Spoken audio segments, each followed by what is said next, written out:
Abra comigo em 2 Reis 13, versículo 14.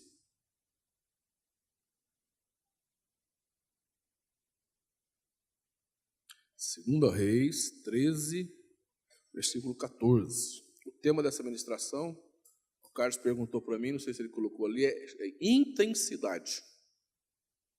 Vocês vão entender por quê.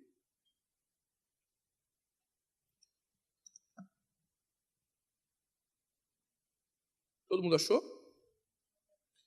Estando Eliseu padecendo de enfermidade, de que havia de morrer, Jeoás, rei de Israel, desceu a visitá-lo, chorou sobre ele e disse: meu pai, carros de Israel e seus cavaleiros. Então lhe disse Eliseu: toma um arco e flechas.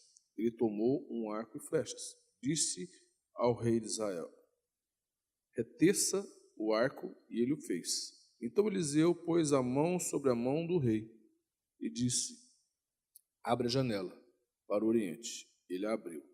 Disse mais Eliseu: atira, e ele atirou. Prosseguiu: flecha da vitória do Senhor, flecha da vitória contra os sírios, porque ferirás os sírios em Afeca até os consumir. Disse ainda: toma as flechas. Ele as tomou. Então disse ao rei de Israel: atira contra a terra.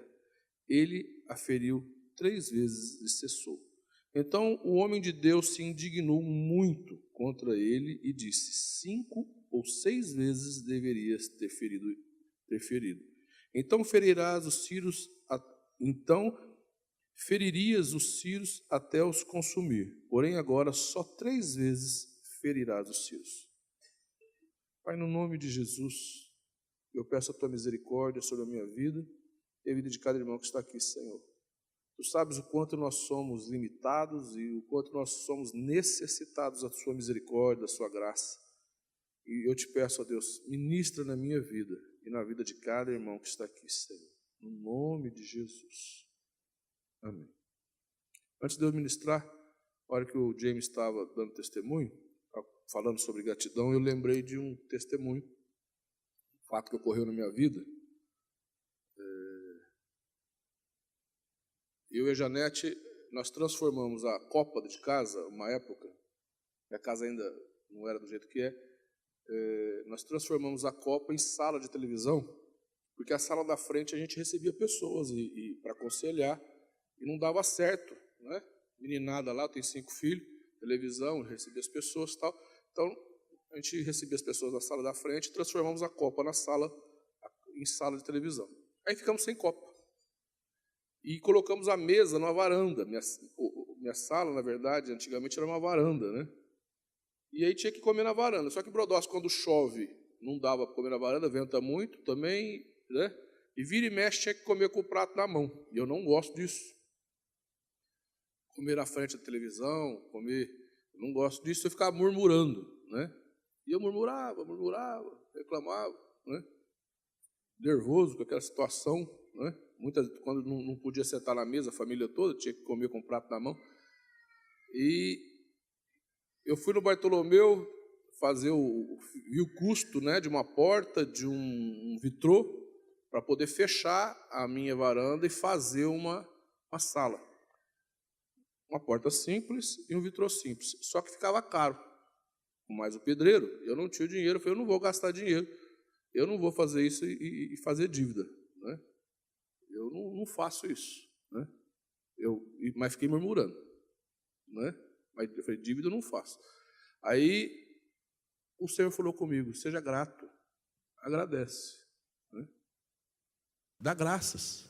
Eu comia murmurando, né? Aí toda vez que eu pegava o prato, eu começava a agradecer a Deus, né? Em vez de murmurar, eu começava a agradecer a Deus. Obrigado por estar com esse prato na mão. Obrigado, glória a Deus, obrigado, né? E comecei a agradecer a Deus. Aí a gente vinha orar na igreja 6 horas da manhã, naquela época, todo dia 6 horas da manhã, e depois ia tomar café, fazer um cafezinho, todo mundo ia tomar. E eu estou conversando com os irmãos e eu vi atrás de mim o Valdeci falar assim para o Antônio da Gracinha: dá para o Jefferson, dá para ele.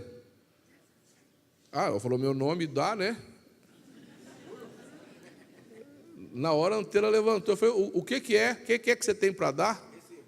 Ele falou, eu tenho uma porta e um vitrô, mas você não vai querer aquilo lá não, é coisa velha, né?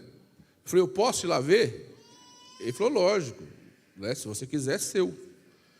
E, queridos, eu fui lá ver. E quem me conhece sabe que eu gosto de coisa antiga, eu gosto de coisa velha, né? Assim, antiga, né? Não velha de velho, né? E lá tinha uma porta de ferro maciço, todo trabalhado, e um vitrô já com vidro grosso, gigante. Se eu fosse comprar, eu ia comprar uma porta simples, um vitrôzinho simples, fazer uma coisinha simples, né? E lá tinha um vitrô que eu não teria condição de comprar de jeito nenhum, uma porta das que eu gosto, né? E aí eu já busquei, né? Aí pagar o irmão para fazer não foi problema, né? Eu acabar de fechar ali, para isso eu tinha o dinheiro, né? E aí eu fechei, né? Do jeito que, se eu tivesse gastado, não teria ficado do jeito que eu queria, né? Por isso que essa questão de dar graças e agradecer a Deus é realmente algo poderoso, né? Deus te surpreende quando você dá graça, né?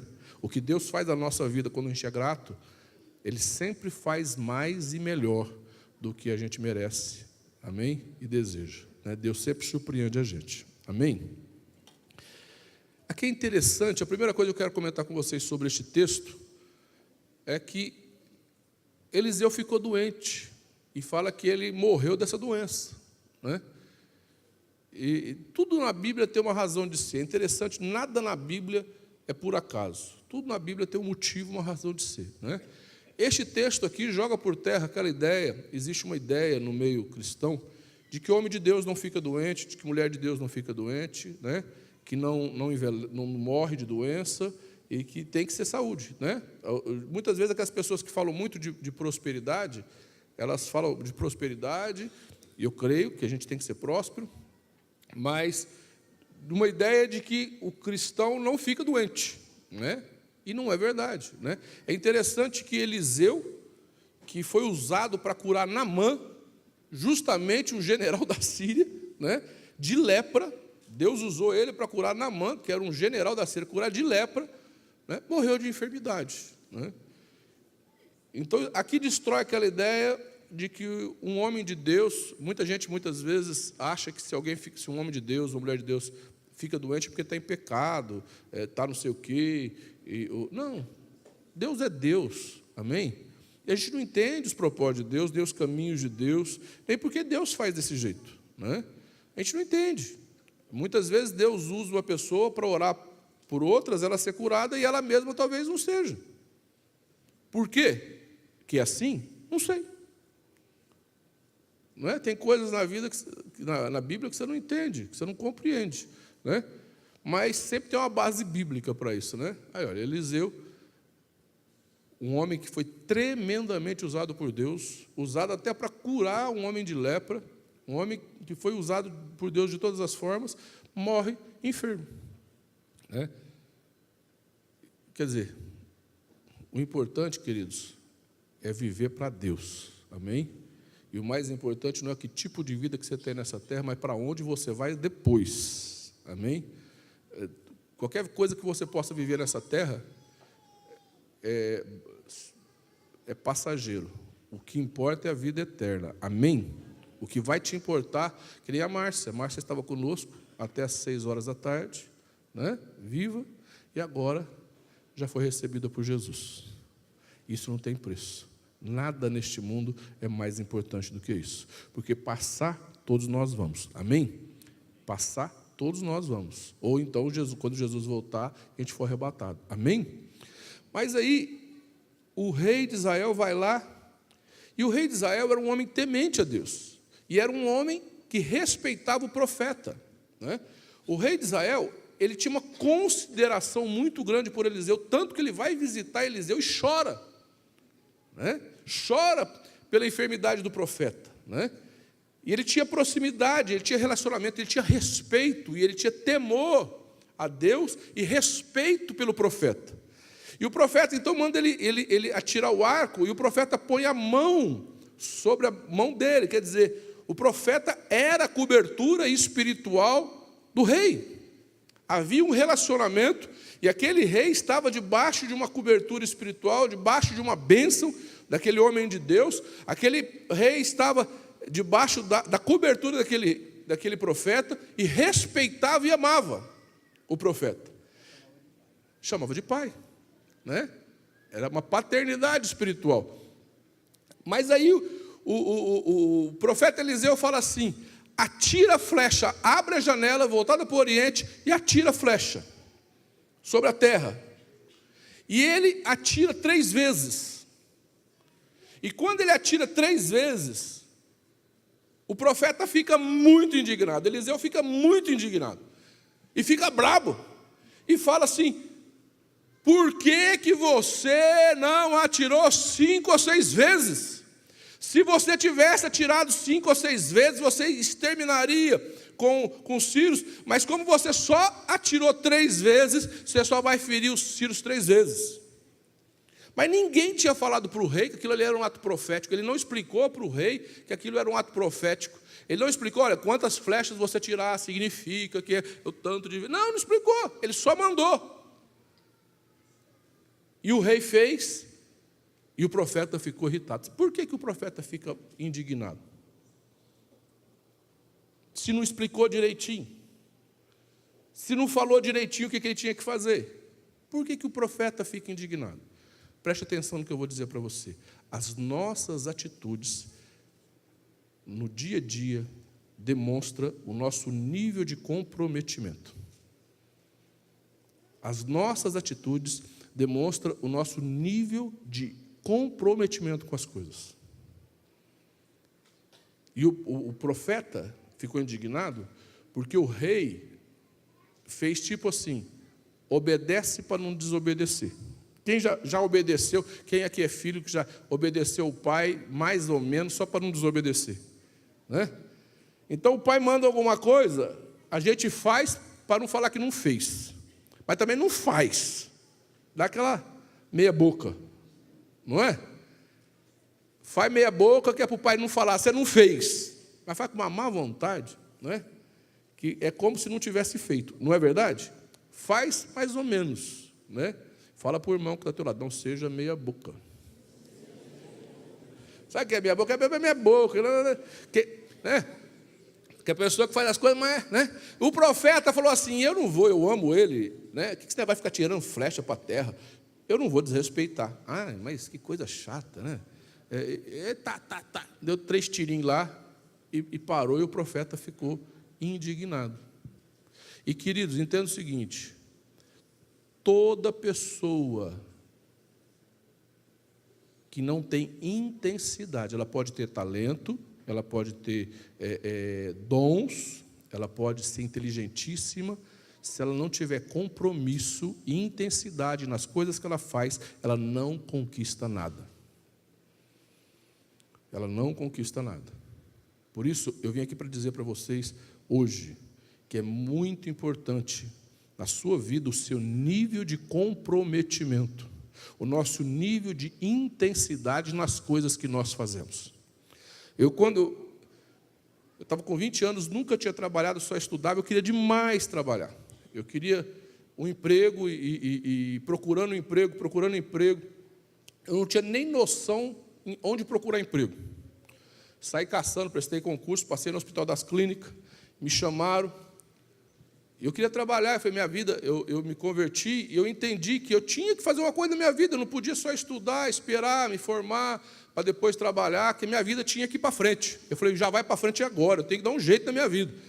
E eu comecei, então, a caçar emprego, tal, passei num concurso do Hospital das Clínicas, e aí teve um curso, fui fazer um curso, ficamos lá um mês e tanto fazendo um curso.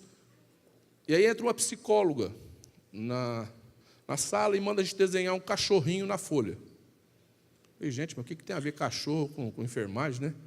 Mas mandou desenhar um cachorrinho na folha. E através daquele cachorro, que cada um desenhou, ela descreveu a personalidade de cada um. Ela discorreu a personalidade de cada um. E como eu tinha passado um mês com todos eles, eu sabia exatamente o que cada um era daquele jeito, né? Quando eu fui desenhar meu cachorro, eu falei: vou desenhar logo 2. Eu desenhei um de lado, de frente, né? Que eu falei, se não servir um, serve outro. Eu cheguei para ela e falei, eu fiz 2, porque se um não servir, tem outro. Aí ela virou e falou assim, o Jefferson está com tanta vontade de dar certo, e eu estava mesmo, eu queria que desse certo, né? Porque eu nunca tinha trabalhado, eu queria começar a minha vida, né? Que ele logo fez 2, que se um der certo, já tem outro de reserva, né? Então, o que você faz, até o que você desenha, demonstra o seu nível de comprometimento, o seu nível de desejo, o que você quer. Eu achei muito interessante, essa palavra intensidade, eu copiei do Tite, que era técnico do Corinthians, hoje é da seleção brasileira. Ele começou a falar muito de intensidade, e isso virou moda no meio futebolístico, falar de intensidade. E quando eu li esse texto, eu lembrei dele, porque ele pegou o Corinthians, e olha, um palmeirense falar do Corinthians é porque a coisa foi boa, né? Ele pegou o Corinthians sem nenhum craque. O Corinthians tinha vendido todos os jogadores bons, e a gente ainda falava assim, esse ano o Corinthians cai, esse ano o Corinthians cai, esse ano não vai cair para a segunda divisão. E ele pegou todos aqueles jogadores mais ou menos e foi campeão. Foi campeão. Ele conseguiu transformar aquele time mais ou menos em um time campeão. Porque ele dizia sobre intensidade. Ele falava assim, o jogador tem que ter intensidade. Eu não sei quantos acompanharam a seleção olímpica, mas o jogador da seleção olímpica estava sendo assim, estava jogando de qualquer jeito. O Neymar, está todo mundo vaiando o Neymar, falando que a Marta era melhor do que o Neymar, todo mundo tirando sarro. E seria, assim, estava caminhando para ser mais uma vergonha. De repente, o Tite vai lá na concentração e passa um dia com os jogadores. Ele não mudou os jogadores, mas os jogadores mudaram a postura deles dentro de campo. E depois que o Tite vai lá e conversa com aqueles jogadores sobre intensidade, o jogo foi outro. E eles foram medalha olímpica. Em vez de sair envergonhados, eles saíram com uma medalha olímpica no peito. Depois de uma conversa, a postura deles dentro de campo mudou totalmente. Aí ele pega a seleção brasileira, que também estava nos trancos e barrancos, técnico não fazendo nada direito, aquela confusão. E ele entra na seleção brasileira, quase que os mesmos jogadores, pouca coisa mudou. E ele conversa com os jogadores, ele fala com os jogadores, e o Brasil não perdeu nenhum jogo depois disso, ganhou 6 vezes seguida. Por quê?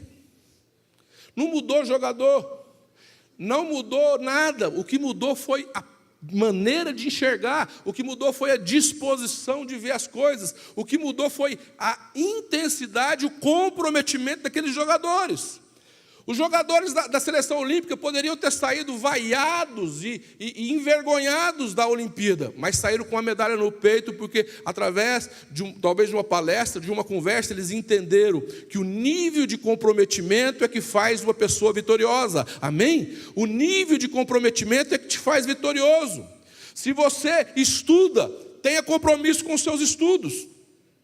Se você estuda, se comprometa com ele. Tenha intensidade no que você faz. Se você trabalha, tenha intensidade no seu trabalho. Tenha compromisso, preste atenção no que eu vou dizer. O empregado que só faz aquilo que o patrão manda é um mau empregado. O empregado que se restringe a fazer somente aquilo que o patrão manda não é um bom empregado. O bom empregado é aquele que vai além. Amém? O bom empregado é aquele que ele vai além das suas obrigações e enche os olhos do patrão e principalmente de Deus. Amém? E aí ele cresce. Amém? E quem cresce, amém, aparece. E quem aparece faz a diferença. Olha que coisa maravilhosa. A Bíblia fala que José do Egito foi próspero dentro da cadeia. O camarada era tão comprometido que ele é vendido como escravo para a casa de Potifar e vira líder na casa de Potifar. Ele comanda tudo. Potifar confiou nele.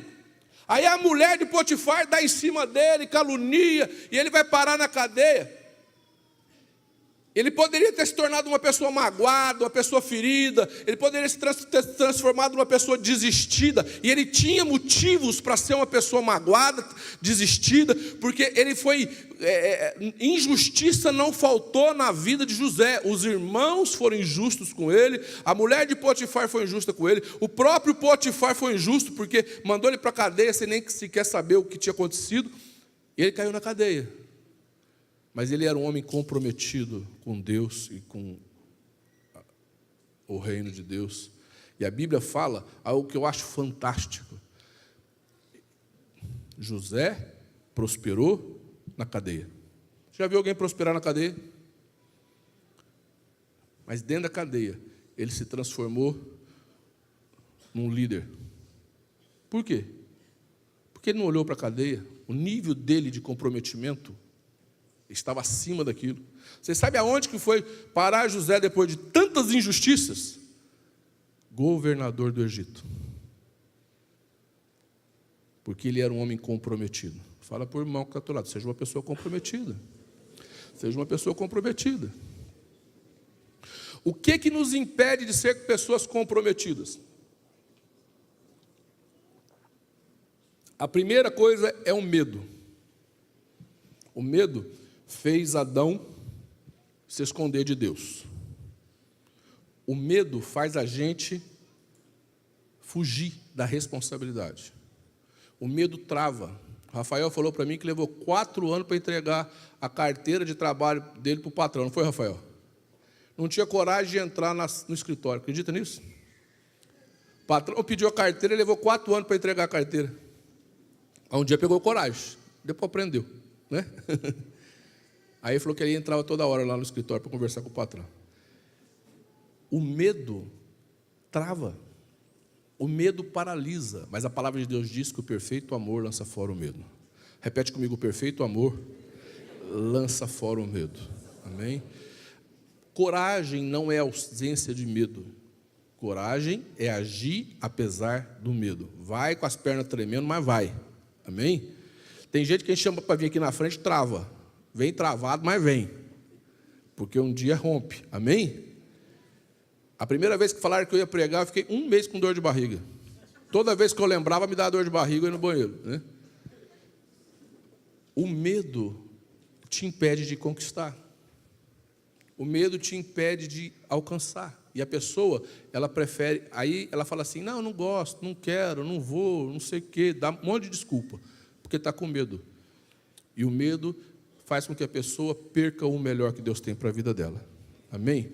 Outra coisa que te impede de ser uma pessoa compromissada é a insegurança. Toda pessoa insegura, ela não consegue ser intensa. Toda pessoa insegura, ela não consegue se entregar. Por quê? Porque muitas vezes passou a infância, a adolescência com alguém na cabeça. Você não faz nada direito, moleque, menino. Você não sei o quê, você não sei o que mais, você é um inútil, você é isso, você é aquilo. Não ouviu palavras de afirmação, só ouviu crítica.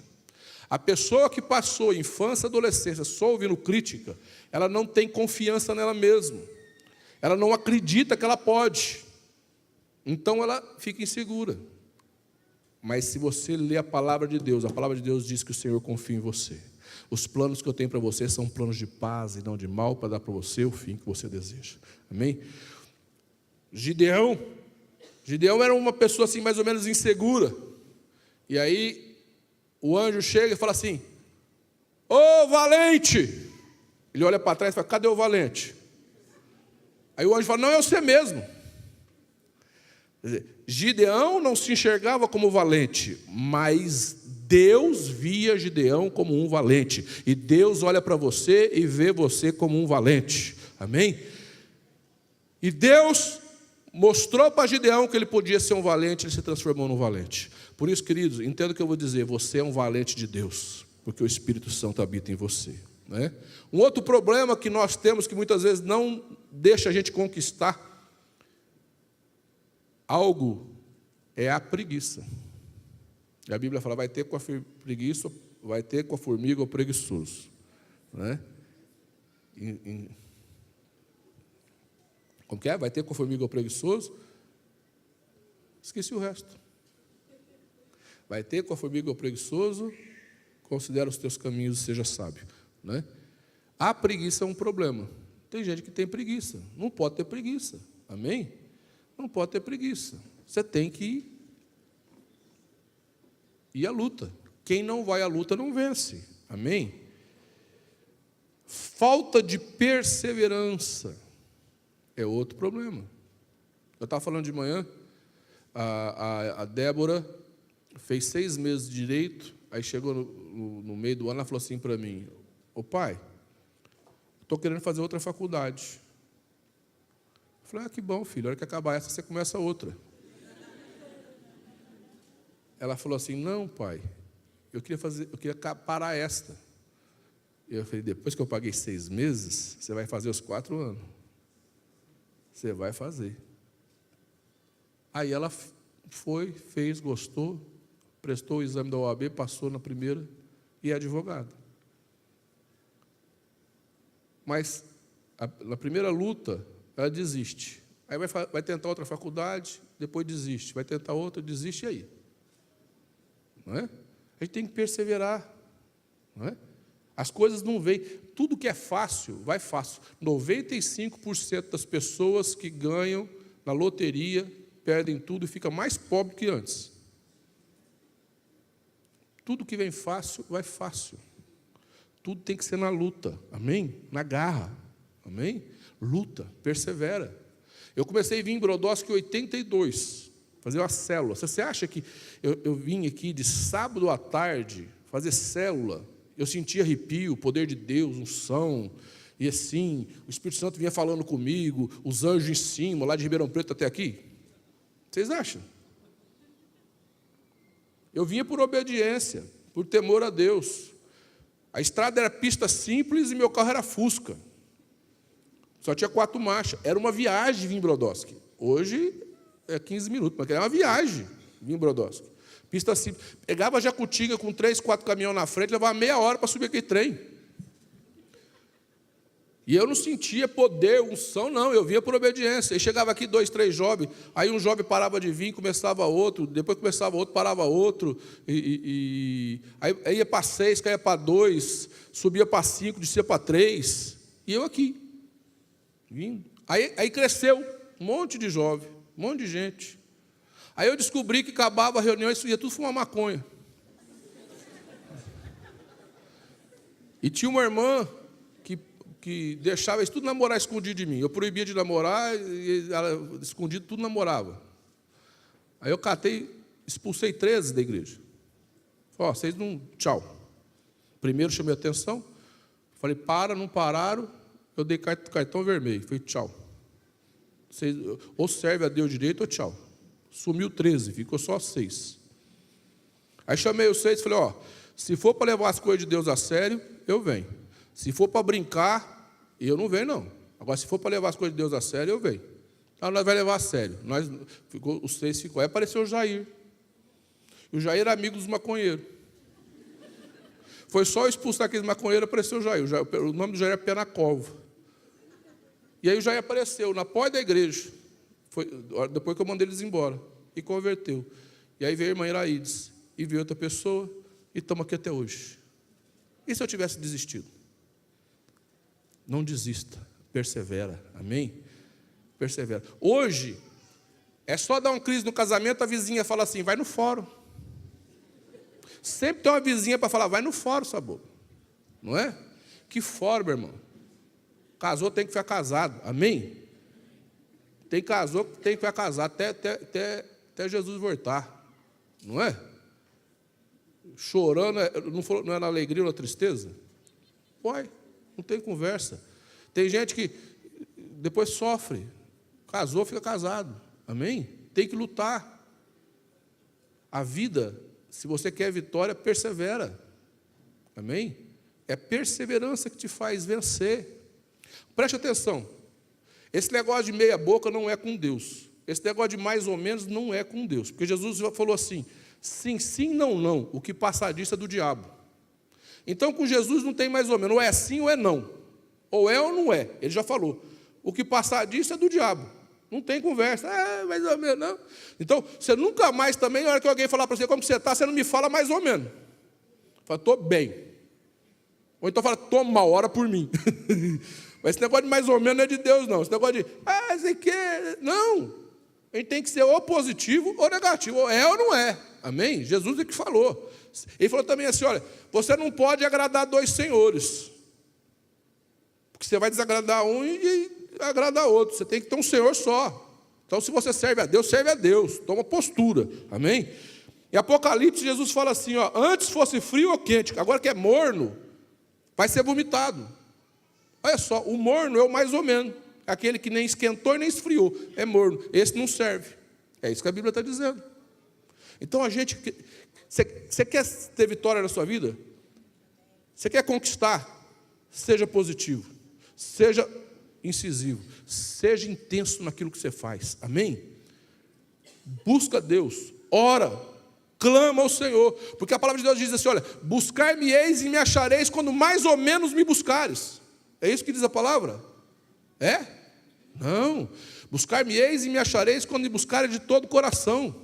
Quer dizer, ele está dizendo assim, ó, você vai me achar quando me buscar com intensidade. Você vai me achar quando você buscar mesmo de verdade, com compromisso comigo. Amém? Agora, se você buscar, meu filho, não sou eu que estou falando, é a palavra. Se você me buscar mais ou menos, tem gente que mais ou menos vai ser abençoada. Se você levar este ano, e eu estou falando isso no começo do ano, porque nós temos um ano pela frente, e se você levar este ano mais ou menos, em dezembro você vai ser mais ou menos abençoado. Mas se você tiver um compromisso com Deus, intensidade em Deus, no final do ano você vai ser tremendamente abençoado, porque o Senhor vai derramar bênção sem medida sobre a sua vida, e o que Ele quer é derramar bênção sem medida na sua vida, amém? Mas Deus vai entregar na medida do nosso compromisso. Deus derrama na sua vida na medida do seu compromisso. Deus derrama unção na sua vida na medida do seu comprometimento com Ele, amém? Deus não está preocupado se você errou, se você tem problemas ou tem falhas.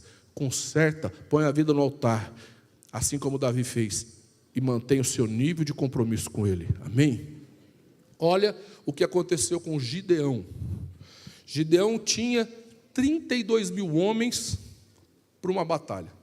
Se não me engano, os filisteus tinham 70 mil, Janete. Tinham o dobro. Gideão já estava em desvantagem.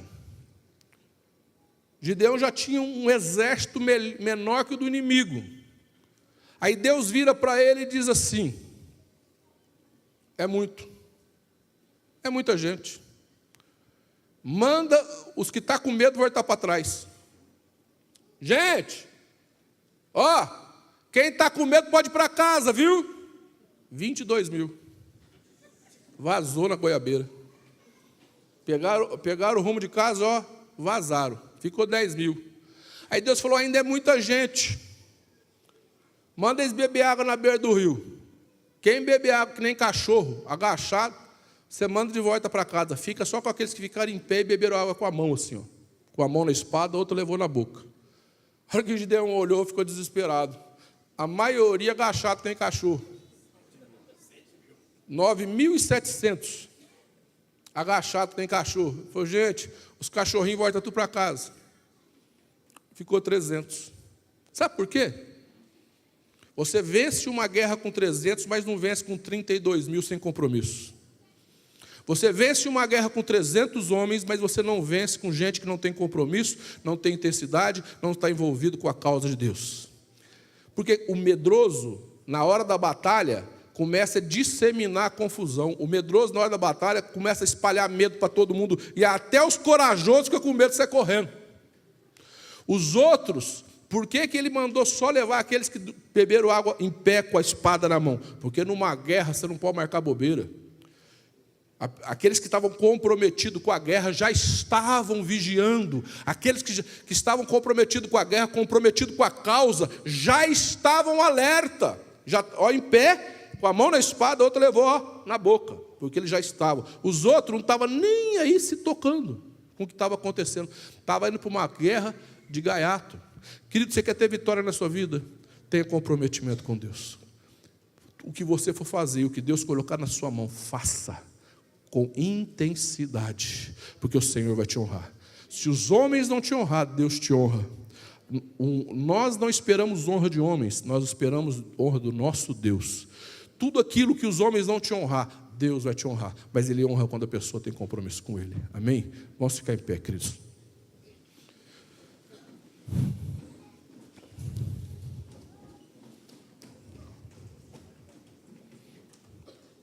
Feche teus olhos e nós vamos orar. Eu quero perguntar para você, qual que é o seu nível de comprometimento com o seu trabalho? Com o que você faz? Queridos, seja honesto. Quem leva a coisa meia boca não pode esperar o melhor de Deus. É bobeira. Não pode esperar que Deus lhe dê o melhor. Qual é o nível de comprometimento, você que é casado, com o seu casamento? Jovem, qual o nível de comprometimento que você tem com os estudos? Jovem, qual o nível de comprometimento que você tem com os seus pais? Homens e mulheres de Deus que estão aqui, qual o nível de comprometimento que você tem com Deus? Coloque isso diante de Deus agora. E vamos orar. Fala, Senhor, eu quero ter intensidade na minha vida. Eu quero ter intensidade no que eu faço. E o que eu quero deixar para vocês nessa noite, se o Tite, com uma palestra, fez um time de futebol virar medalha de ouro, se você entender a questão da intensidade, você vai terminar 2017 com a medalha de ouro no peito. Você vai conquistar aquilo que Deus tem para a sua vida. Feche seus olhos, vamos orar. Pai, no nome de Jesus, vamos cantar aquele compromisso que vocês cantaram de manhã. Não existe nada melhor do que estar diante de Deus. Orabaxere condolossos.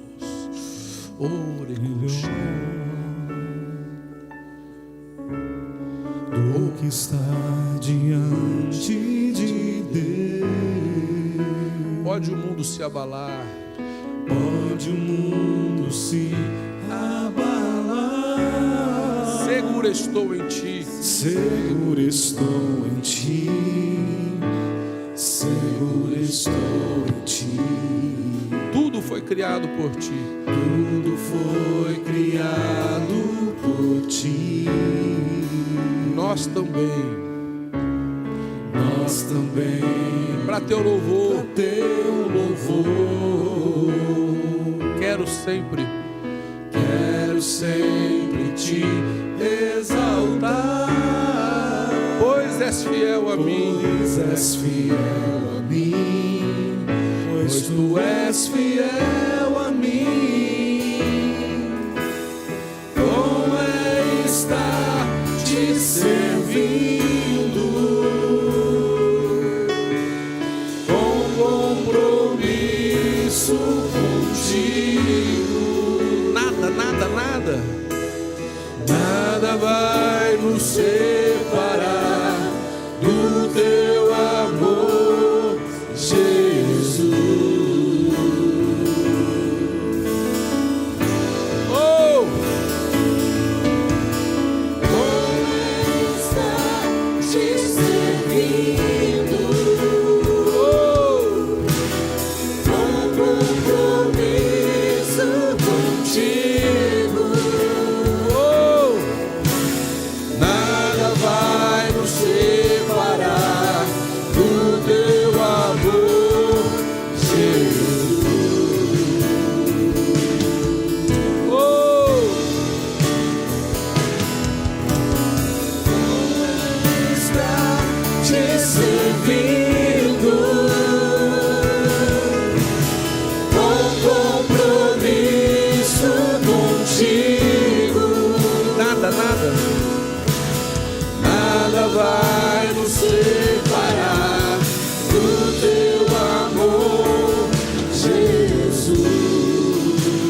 nós vamos orar de 2 em 2. Vamos orar de 2 em 2. Aí você não pode orar por você, ora pelo irmão. Fala: Senhor, dê intensidade em tudo que ele vai fazer. Que ele faça tudo com compromisso. Oh Deus, com intensidade. Oh rabaxerecondo lobo xerecou. Oh recabaxerecondo lobo xerecou. Oh, pode orar aí.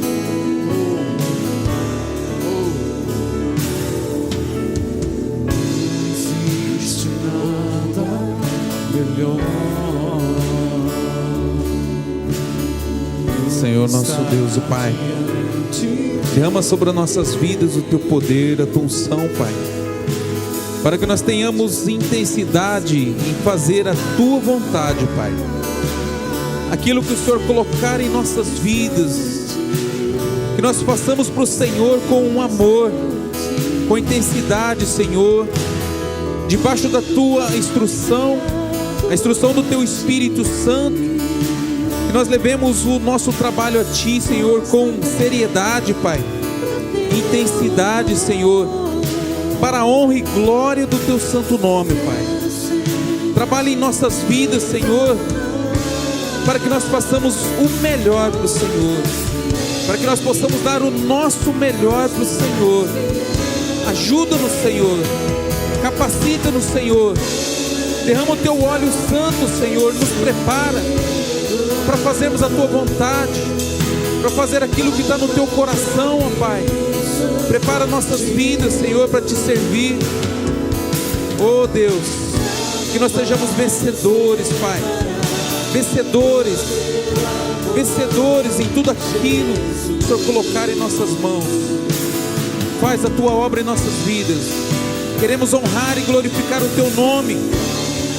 Queremos engrandecer o Senhor, que é maravilhoso, que é Senhor das nossas vidas e que nada nos deixa faltar. Deus Criador de todas as coisas, poderoso, Rei de Israel, Santo de Israel, Senhor das nossas vidas, Deus tremendo, Deus forte. Queremos Te servir e honrar o Senhor e glorificar o Teu santo nome, ó Pai, com toda a intensidade, Senhor, em nome de Jesus. Eu vi o testemunho de um irmão que ele fez direito numa faculdade e ele era aleijado e ele andava com 2 muletas. E no primeiro dia da faculdade ele foi descer a escadaria e ninguém conhecia ele, e ele pegou e foi tentar descer a escada com as muletas e ele tropeçou. E ele desceu a escada abaixo, na frente de todos os colegas. E foi para lá embaixo, foi rolando escada abaixo. E passou muita vergonha. E ele caiu lá no chão. Ele falou assim que ele pegou no chão ainda, com a cara no chão, ele falou assim: eu vou ser o melhor aluno que passou por essa faculdade. E ele levantou daquele chão e se transformou no melhor aluno que passou por aquela faculdade. Sabe por quê, queridos? Porque ele fez um compromisso. Eu não vou sentir dó de mim mesmo. Eu não vou ficar revoltado porque eu sou um aleijado. Eu não vou ficar com vergonha porque as pessoas me viram. Eu vou à luta e eu vou ser o melhor aluno que já passou por essa faculdade. E falou que está a placa dele até hoje lá como melhor aluno, com as melhores notas que passaram por aquela faculdade. Não fique economizando. Não tenha dó de você mesmo. Não seja meia boca. Deus quer que você seja vitorioso. Amém? Se Deus tem o melhor para você, queira e lute pelo melhor. Amém? Então fala para o irmão, não seja meia boca não, meu irmão. Pode ser meia boca, né, irmão? Vamos dar as mãos para terminar.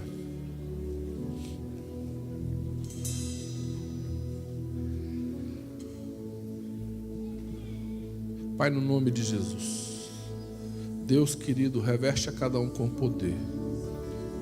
Senhor, nós somos falhos, limitados, Nós necessitamos que o Senhor, ó Deus, nos ensine, que o Senhor nos levante. Deus, nós temos muitas dificuldades, mas nós queremos superá-las, Senhor. O Espírito Santo opera na vida de cada irmão que está aqui, Senhor. Levanta cada um com o poder aqui para vencer, Senhor. Seja na escola, seja no trabalho, ó Deus, seja no casamento, Senhor. Ó Deus, seja no ministério, naquilo que nós fazemos no Teu reino. Ó Deus amado, nós queremos, meu Pai, vencer. Nós queremos, ó Deus, o melhor. E nós queremos dar o melhor, ó Deus, para conquistar aquilo que o Senhor tem para as nossas vidas, Senhor. Pai, em nome de Jesus, opera em nossas vidas, Senhor. Deus querido, em nome de Jesus, oh Pai, trabalha em cada vida que está aqui, Senhor. E reveste a cada um com poder, reveste a cada um com unção. Oh Deus amado, dê a cada um uma semana de vitória, Senhor. Toda palavra profetizada contra a sua vida está cancelada em nome de Jesus. Toda palavra que foi liberada contra o seu trabalho, contra a sua casa, está cancelado no nome de Jesus. Toda profecia para te destruir está cancelado no nome de Jesus. Eu profetizo a bênção do Senhor na sua casa. Eu profetizo a bênção do Senhor no seu trabalho. Eu declaro que o Senhor vai te levantar com poder e que você é vencedor.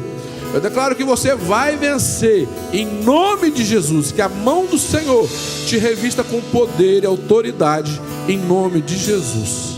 Amém. A paz do Senhor Jesus. Deus abençoe a cada um. Amém.